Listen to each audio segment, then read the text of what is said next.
Hey everybody, I'm Joe from Nerd Herd Gaming, and today we are going to be playing some Megaman 3. Those of you who are familiar with Megaman probably be asking me, why am I starting at number 3? Well, it's the one I've played the most, so it's the one I'm best at, so might as well play this one. And even though I say that, that doesn't mean I'm, amazing or anything. There's probably going to be some deaths. As a matter of fact, when I was practicing earlier, there were some deaths. So I've actually tried, well, this is my third attempt to record this game today. We're going to go ahead and start Top Man. Our first attempt, I got through the first 8 levels and realized I messed up my audio. So I had to scrap that. And in my second attempt got interrupted. So here we are. It is 12:30. It is after midnight now, and I'm recording Megaman. Yep.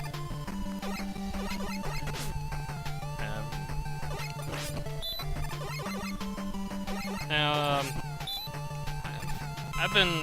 I played the Anniversary Collection a lot over the past few years, so I'm kind of used to those controls, and they kind of simplified the sliding mechanic, so you could do it with one button.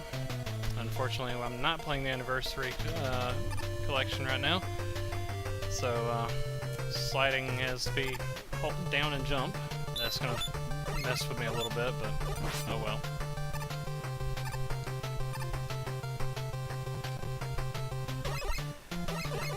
Anyway, so why am I doing this now instead of just waiting until the morning and doing it? Well, as far as I know, right now the current plan is Mike is coming over sometime tomorrow, and we're going to continue recording our next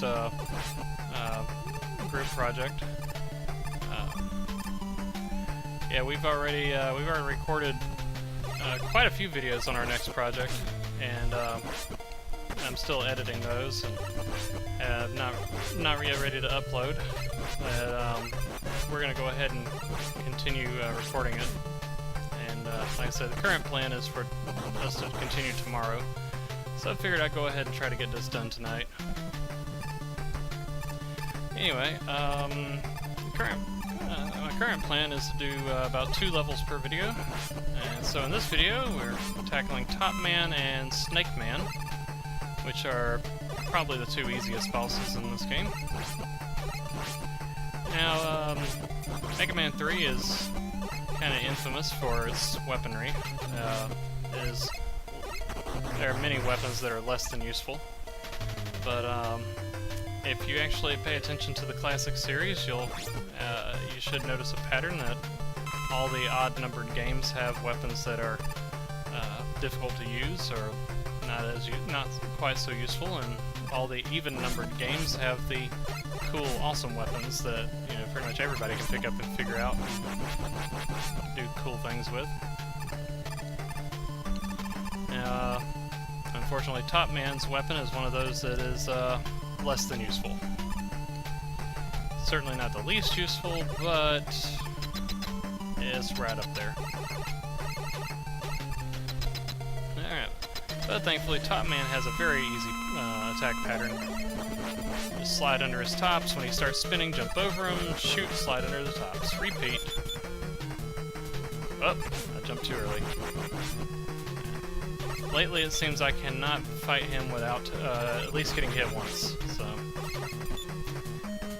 we got our one hit out of the way. Let's see if we can keep it to just one. Yeah, snuck in a couple extra shots there. Oh, nope. Had to get another one. Alright, well, done with Top Man.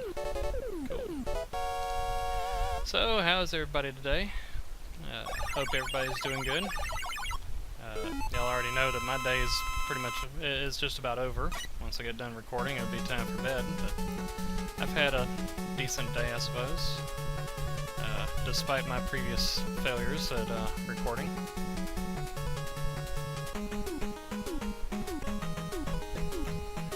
Alright, well, let's get into Snake Man now. Thankfully, Snake Man's weapon is a little more useful. So defeating him will at least give us some extra options for weaponry that'll actually make things a little easier in certain levels. Oh, I forgot he jumps that high.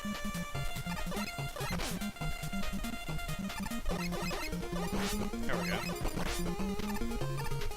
You would think at this point I've done this like 3 times today. I should be getting better at it now.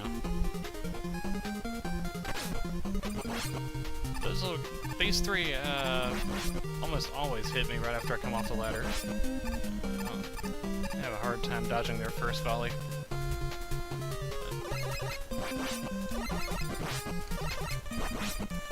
So, top spin, that's the weapon we got from Top Man. Like I said, it's not the most useless, but you're not going to see me use it very much, and honestly, very few players actually use it. It has a few quirks, and just like a lot of these weapons. Something you'll notice in all the Mega Man games, starting with number 2 and going forward, is that each game has a barrier weapon, except for this one. Well, Top Spin sort of serves that role. It's not really a barrier weapon in the traditional sense, but it's the closest thing this game has to one. And unfortunately, it kind of fails at it.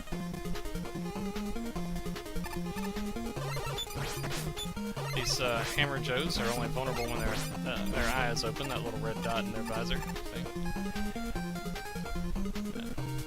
We got another one.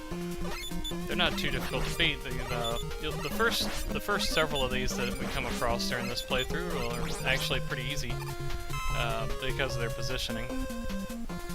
There's always a way to attack them without getting hit, pretty much. And we have another giant snake.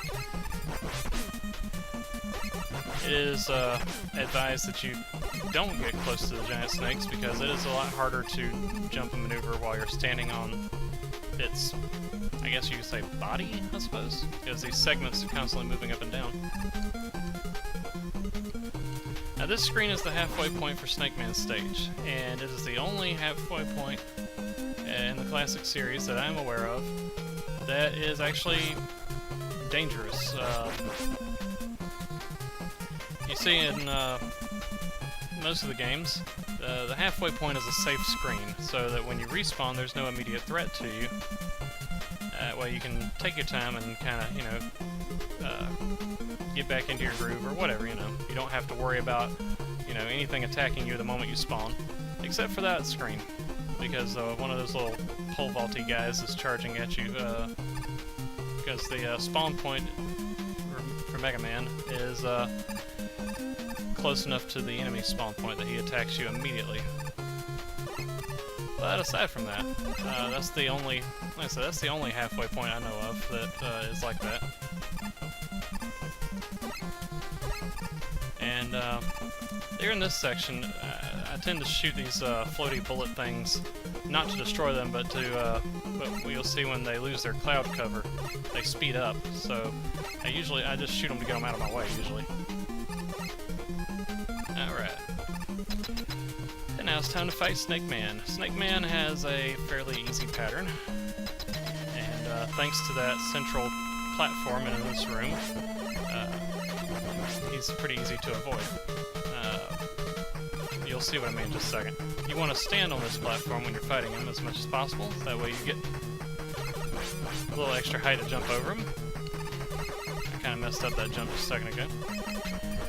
You'll notice that when Snake Man jumps, his tail kind of sticks up, and I think that his tail actually counts as part of his hitbox, so that makes it a little harder to get over him sometimes.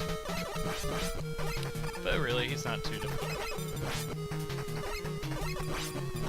And also because he jumps a lot, standing on this center platform gives you a little extra height so that you hit him more often. And that's nice.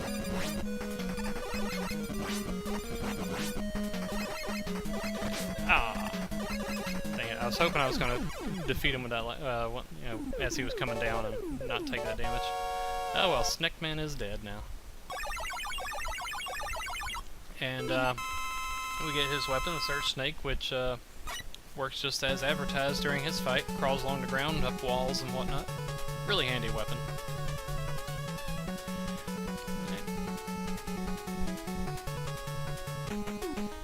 Alright, well that's our first 2 bosses down. First 2 levels done. So, join us next time when we're going to be taking on Shadow Man and Gemini Man. Possibly the two hardest of the first 8 bosses. See y'all next time.